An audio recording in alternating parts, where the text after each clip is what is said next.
पानीपत दौरे पर केंद्रीय मंत्री मनोहर लाल पहुंचे।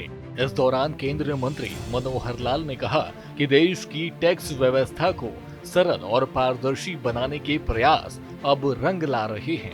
प्रधानमंत्री और पार्टी नेतृत्व के स्तर पर लिए गए निर्णयों के चलते टैक्सेशन प्रणाली में व्यापक सुधार किए गए हैं।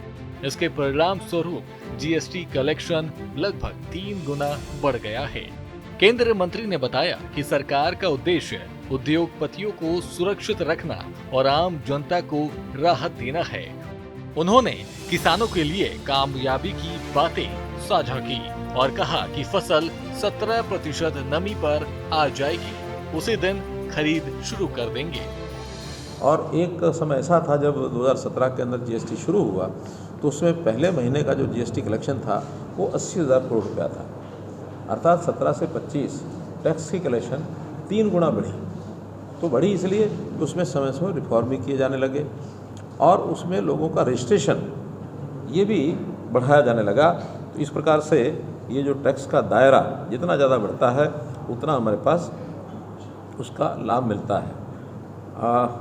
जीएसटी की दरों में कटौती होने से जो 12% का जो ब्रैकेट है वो 99% सामानों पर ये तय किया गया है और 28% ब्रैकेट के 90% सामानों पर जीएसटी की कटौती की गई है। यानी जो 28% के जितने भी दर थे उनको कटौती करके 18% पर ले आए। 12% के जितने थे वो सब 5% पर ले आए।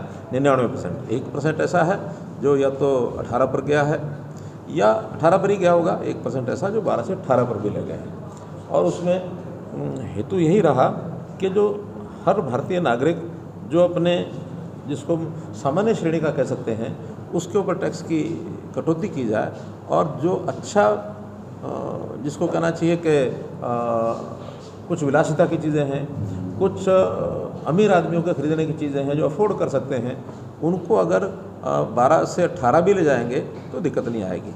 कुछ ऐसी जो जिसको कहना चाहिए कि विलासिता की चीज़ें हैं उनको 40% का भी एक पुराना ब्रैकेट चला आ रहा है। जैसे नशे की चीज़ें हैं, तंबाकू है, पान मसाला है, कुछ शराब की भी ऐसी, शराब में तो खैर एक्साइज होता है तो, लेकिन कुछ ऐसी चीज़ें हैं जिसके अंदर उनकी हैवी जो रेट की जो गाड़ियां हैं उनको 28% पर लेकर के आए हैं।